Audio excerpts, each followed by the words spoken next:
एक बार पुनः आप सभी का स्वागत है। आज हम लेके आए हैं संस्कृत में शब्द रूप। शब्द रूप बहुत ही आसान रूप में पूछा जाता है। अंश से क्या मतलब होता है, अब आइए देखिए। शब्द रूप, शब्द रूप की जो बात होती है, अगर शब्द रूप को समझा जाए तो ये समझिए शब्द रूप का मतलब नाम। अब नाम जो होते हैं वो कई तरह के होते हैं, कुछ अ पर समाप्त होते हैं, कुछ आ पर समाप्त होते हैं, कुछ री पर समाप्त होते हैं। लेकिन जब इनके प्रकारों को बांटा जाएगा तो शब्द रूप के प्रकार अगर हम देखें, जिनको पढ़ना है, पढ़ना तो बहुत नहीं है, बहुत छोटा सा कोर्स है, लेकिन पहले इनके बारे में जान लें कि शब्द रूप होता क्या है। जिसको संस्कृत नहीं समझ में आती वो इतने जान ले कि शब्द रूप का मतलब किसी का नाम, और वह नाम किस तरह आता है उसकी बात कर रहे हैं। तो शब्द रूप का मतलब सीधे सीधे नाम हो गया। अगर कोई इंग्लिश वाला होगा तो वो ये समझ के चले हम सब्जेक्ट की बात कर रहे हैं, और अगर आसानी भाषा में समझना है तो हम नाउन की बात कर रहे हैं। जितने तरह के नाउन हैं उन्हीं को नाम की संज्ञा दी जाती है और वही यहाँ पर शब्द रूप बनते हैं। अब ये शब्द रूप कितने प्रकार के होते हैं वो ध्यान देना है। एक को बोलते हैं हम लोग अजंत और एक को बोलते हैं हलंत। दो तरह का होता है, एक अजंत शब्द रूप और एक हलंत शब्द रूप। वो दो प्रकार के होते हैं। हम आज केवल शब्द रूप की बात कर रहे हैं, और शब्द रूप को बहुत छोटा सा कोर्स है टेट सी टेट में, उतने मतलब है। डीएलएड में भी वही है, जो छोटे छोटे कोर्स हैं उन्हीं को देखना है, और इतने आसानी से याद हो जाएगा कि आप सोचेंगे कहाँ याद हो गया। चलिए देखिए, शब्द रूप के बताए हैं दो प्रकार का है। पहला बोलते हैं अजंत और दूसरे को बोलते हैं हलंत। अजंत और हलंत। अब अजंत को बताए हैं, इसका मतलब है कि बताए थे कि इसका अच धन अंत ये इसका विच्छेद होता है। अच का मतलब बताया गया था कि स्वर होता है, मतलब स्वर से अगर अंत होगा किसका, किसी शब्द का, शब्द का मतलब किसी नाम का। अगर कोई ऐसा नाम है जिसका अंत अच से हो रहा है, जैसे बचपन से पढ़ते आ रहे हैं बालक, बालिका, ये पढ़ते आ रहे हैं, बालक बालिका पढ़ते आ रहे हैं, हरि गुरु पढ़ते आ रहे हैं, ये सारे नाम जो हम पढ़ रहे हैं, हरि, नदी। अब सबको देखा जाए तो सबका जो अंत हो रहा है किसी न किसी स्वर से हो रहा है। अगर हर की बात करें तो हम इसको लिखेंगे हर, र को हल युक्त करेंगे, यहाँ से देखिए हरस्व ई की मात्रा आएगी। देखिए यहाँ पर ई आ गया, ई का मतलब अच आया है, स्वर आया है। नदी की भी वैसे बात करेंगे तो नदी में भी देखिए इसमें दीर्घ ई निकलेगी, इसका मतलब जब दीर्घ ई निकली है तो यह भी क्या है, अच ही है। फिर देखिए बालिका में भी बात करेंगे तो यहाँ से देखिए क से आ आएगा, दीर्घ आ, यह भी देखिए स्वर से ही इसका अंत हुआ है। बालक में भी वही हाल है, क से जब अ निकलेगा इसका भी अंत अच से हुआ है, स्वर से हुआ है। कहने का मतलब शब्द रूप दो प्रकार के होते हैं, एक अजंत होता है, एक हलंत होता है। अजंत का मतलब है उसका संधि विच्छेद होता है, अच धन अंत। ये व्यंजन संधि में आगे मिलेगा, लेकिन अभी संधियों पर मत जाइए। अजंत का खंड करेंगे तो होगा अच धन अंत, मतलब ऐसे नाम जिसके अंत में कोई न कोई स्वर हो, ऐसे शब्द, ऐसे नाम अजंत कहलाते हैं। और कुछ वहीं आपको पढ़ना होगा जिसका अंत होगा हल से होगा, व्यंजन से होगा। जैसे अभी मैं उदाहरण बता रहा हूं, जगत को ले लिया जाए तो जगत ऐसे नहीं आपको मिलेगा, ऐसे मिलेगा। देखिए ये हलंत है, इसमें स्वर नहीं है। आत्मन, भगवत, ये सब कुछ मिलेगा आपको आगे। केवल मैं आज यही दिखा रहा हूं कि क्या आपको पढ़ना, रूप तो बहुत आपको मिलेंगे लेकिन जो पढ़ना है उतने से मतलब है। शुरुआत में हम बताए थे यत् सारभूतम तदुपासनीयम, आपको उतने उपासना करनी है, उतना पढ़ना है जो आपके लिए कोर्स में है, उससे आप ध्यान नहीं देना है। आज मैं केवल शब्द रूप का एक खाका बना रहा हूं कि शब्द रूप कहते किसे हैं। तो शब्द रूप का सीधा सीधा मतलब समझिए कि जितने नाम हैं उन सभी नामों को हम शब्द रूप कहते हैं। इन नामों को दो कैटेगरी में बांटा गया। एक को कहा गया जिनका नाम स्वर से समाप्त होगा उनको अजंत नाम दिया गया, और कुछ लोगों का नाम हल से समाप्त होगा, व्यंजन से समाप्त होगा, उसको हलंत कहते हैं। इतनी बात समझ में आई होगी। अब आगे हम लोग चल रहे हैं, अब स्वर में चलिए। अब अजंत में, आज मैं अजंत की ही बात कर रहा हूं। अजंत में आकारांत, इकारांत, उकारांत क्या होता है। अब एक एक शब्द को देखते जाइए। जैसे लिखा गया राम, जैसे लिखा गया बालिका, यहां लिखा गया हरि, यहां लिखा गया नदी, यहां लिखा गया गुरु, यहां लिखा गया पितृ। तो जो शब्द हैं उनका अंत किससे हो रहा है, मतलब उसका जब हम स्वर बाहर करेंगे तो कौन सा स्वर आएगा। जैसे म को अगर निकाला जाए तो हो जाएगा राम में से अ निकलेगा, और जैसे अ निकलेगा उसी के आगे एक शब्द जोड़ दीजिए कारांत। कारांत मतलब अकारांत, मतलब अकार से अंत हो रहा है। जैसे किसी का नाम बोला जाता है जिसपे समाप्त होता है अकार लकार, जैसे लकार पढ़ते हैं तो ल से अंत होता है, लट लकार टकार, जिससे भी अंत होगा मतलब उसका स्वर किससे अंत हो रहा है उसी का आगे कारांत जोड़ दीजिए, तो हो गया अकारांत। अब अकारांत जो है, अब मन में आएगा अकारांत कैसे बना, तो देख लीजिए म से अ निकला, इस नाते इसका नाम क्या पड़ा, अकारांत। अगर कोई बालिका को पूछे भाई बालिका क्या है, तो बालिका में भी देखिए अगर निकालेंगे तो अंतिम वर्ण को अलग कर रहे हैं, उसमें से स्वर बाहर आएगा, और बताएं कि जैसे मात्रा निकले उसके आगे कारांत जोड़िए, कारांत। तो हो गया क्या, बालिका का जो रूप है ये आकारांत है। अब चलिए यहां पर देखिए, हर की बात समझ गए होंगे। ये छोटी ई है, इसको ह्रस्व ई बोलते हैं, ये इकारांत है। यहाँ देखिए ये क्या है, दीर्घ है, तो ईकारांत हो गया। कहने का मतलब जो मात्रा है उसी मात्रा के आगे कारांत कारांत जोड़ते चले जाएंगे। ये देखिए ये उकारांत है। यहाँ देखिए पितृ में री आया है, इसका मतलब ये रिकारांत हो गया। बात समझ गए। अब जितने भी कारांत कारांत हैं, अब उसका मतलब वही है कि उसके अंत में जो मात्रा आएगी उसके आगे कारांत कारांत जोड़ते चले जाएंगे। आकारांत, इकारांत, उकारांत, रिकारांत ये बनेंगे। अब ये जो रूप बनेंगे उनमें भी वही स्त्रीलिंग पुल्लिंग नपुंसक चलेगा। तो आज मैं अकारांत की ही बात करने वाला हूं, और अकारांत का मतलब समझ गए कि ऐसे सभी नाम जो अकारांत हों लेकिन क्या हों, पुल्लिंग हों। देखिए हम बात उसी की आज करने वाले हैं, क्या, शब्द रूप अकारांत लेकिन किसकी, पुल्लिंग की। तो सीधा सा मतलब है, अपनी किताब खोलेंगे तो आपको ऐसा ही मिलेगा। तो ऊपर एक वचन लिखा होगा, फिर द्विवचन लिखा होगा, फिर बहुवचन लिखा होगा। तो अब आप याद कैसे करेंगे उसको ध्यान दीजिए। मैं नंबरिंग केवल कर रहा हूं, प्रथमा, द्वितीया, तृतीया, चतुर्थी, पंचमी, षष्ठी, सप्तमी, यहाँ अष्टमी नहीं रहेगा, बताएं ये संबोधन हो जाएगा। इतने तरह का रूप चलेगा और सब में चलेगा। तो आज मैं एक वचन की ही बात कर रहा हूं। तो एक वचन देखिए क्या है, आपको एक शब्द केवल याद करना है, आह, अम, N, I. Uh um N I आपको एक बार में याद करना है।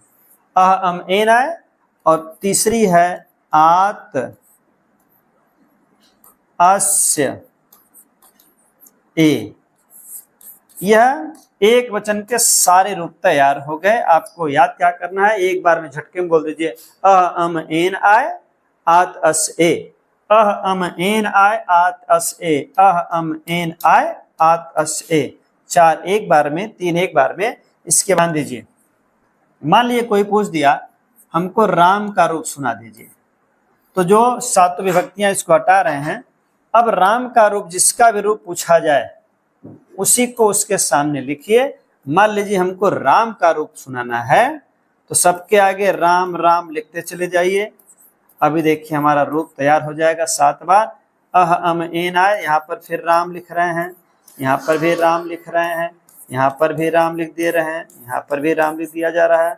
7 होना चाहिए, 1 2 3 4 5 6 7 हो गया।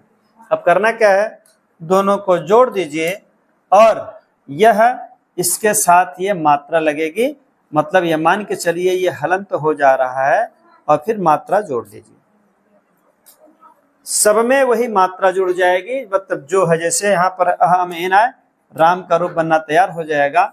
देखिए म के साथ जब अ जोड़ेंगे तो अह की मात्रा लगेगी तो हो जाएगा राम।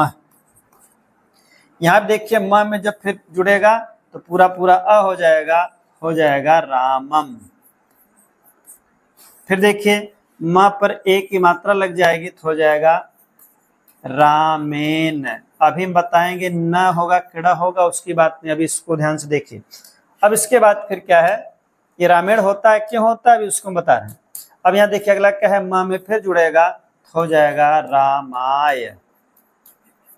उसके बाद फिर देखिए राम में फिर आ की मात्रा, चूंकि ये हलंत है तो मात्रा जुड़ता जाएगा तो हो जाएगा रामात।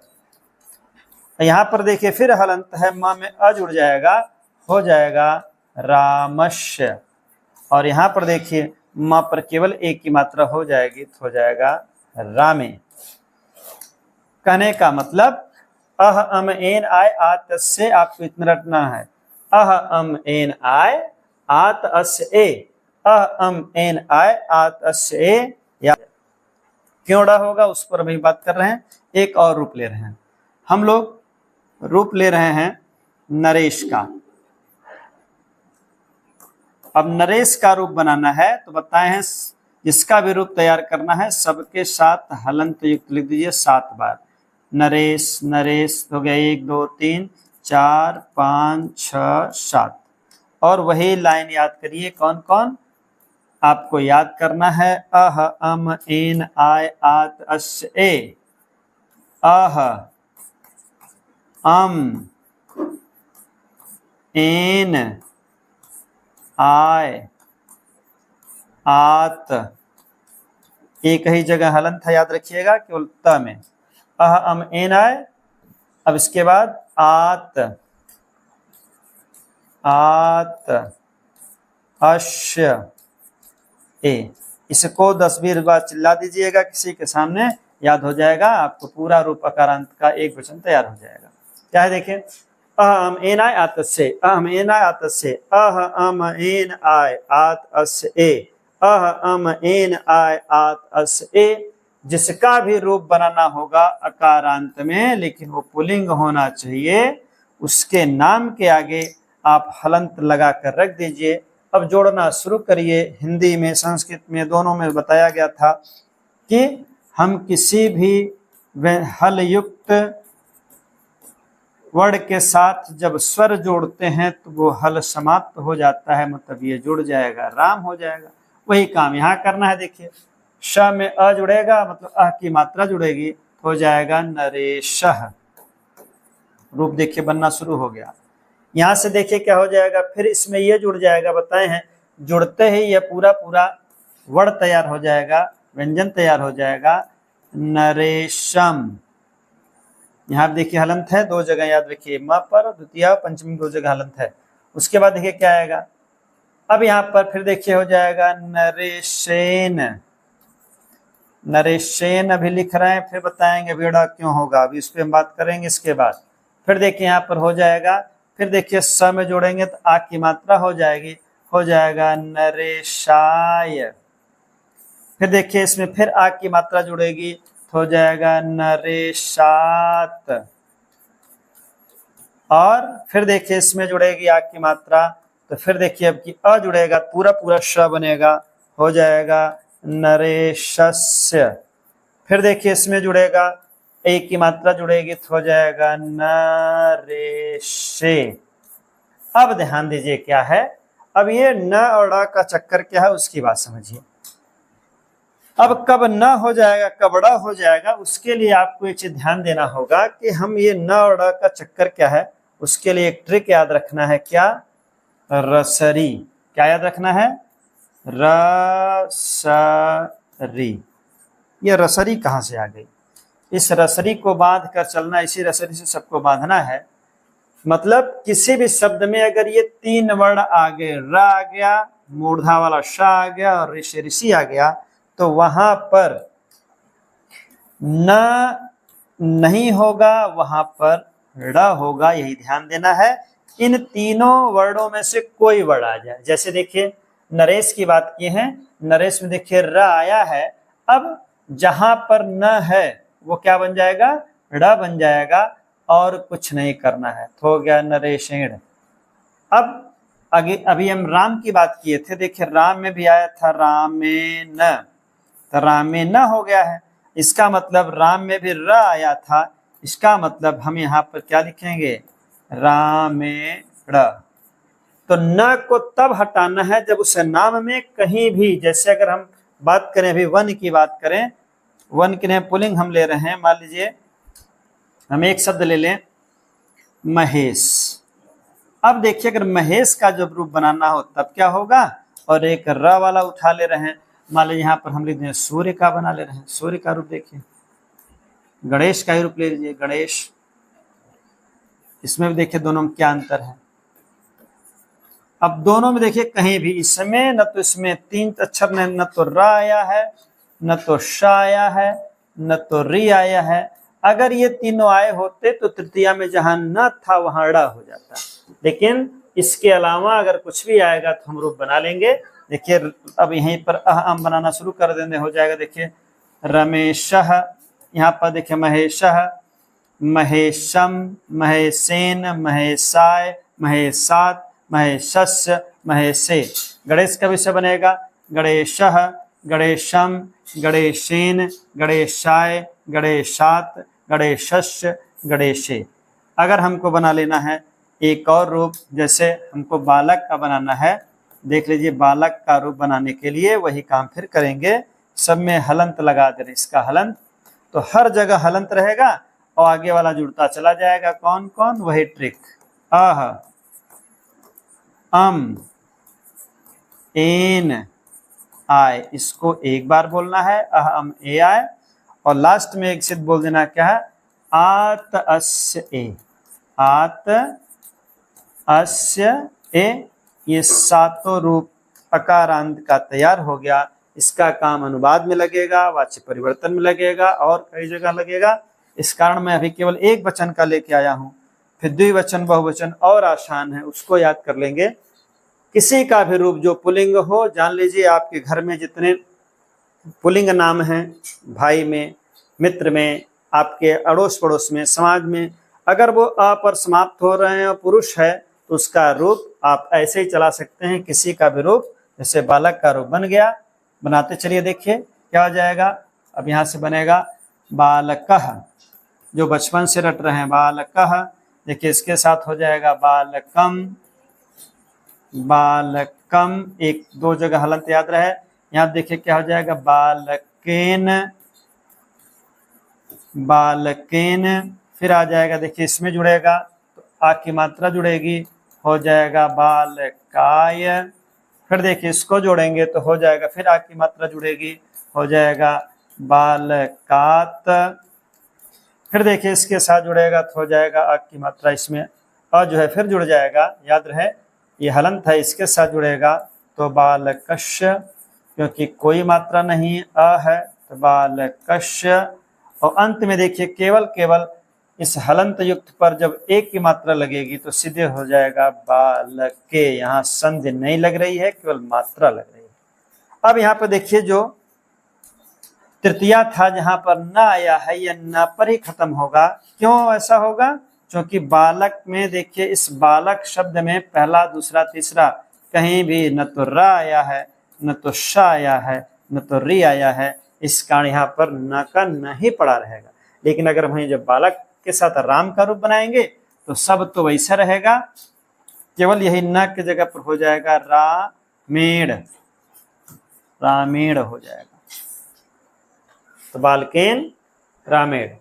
तो जिसका भी रूप बनाना होगा हम इस स्ट्रक्चर से रूप तैयार कर सकते हैं। तो आज हमने देखा आकारांत पुल्लिंग का रूप अह अम एन आय आ तस्से। तो जाते जाते एक बार फिर रख लीजिए कैसे कैसे, अह अम एन आय, यह एक बार, और 3 एक साथ आत, अस्य, ए।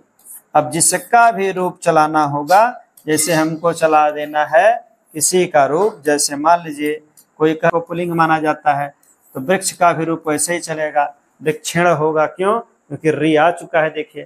तो वृक्षः, वृक्षम, वृक्षेण हो जाएगा, चूंकि यहाँ पर री आ गया है, री आ गया है, याद रहे। तो वृक्षेण, वृक्षाय, वृक्षात, वृक्षक्ष, वृक्षे। तो यहाँ याद रहे, एक द्वितीया में हलंत है, एक पंचमी में है, और कोई हलंत नहीं है। आज के लिए इतना ही हमने देखा शब्द रूप, और शब्द रूप में भी 7 विभक्तियों का रूप एक साथ एक वचन में। आज के लिए इतना ही, मिलते हैं फिर नेक्स्ट में अगले रूप के साथ। तब तक सभी को धन्यवाद।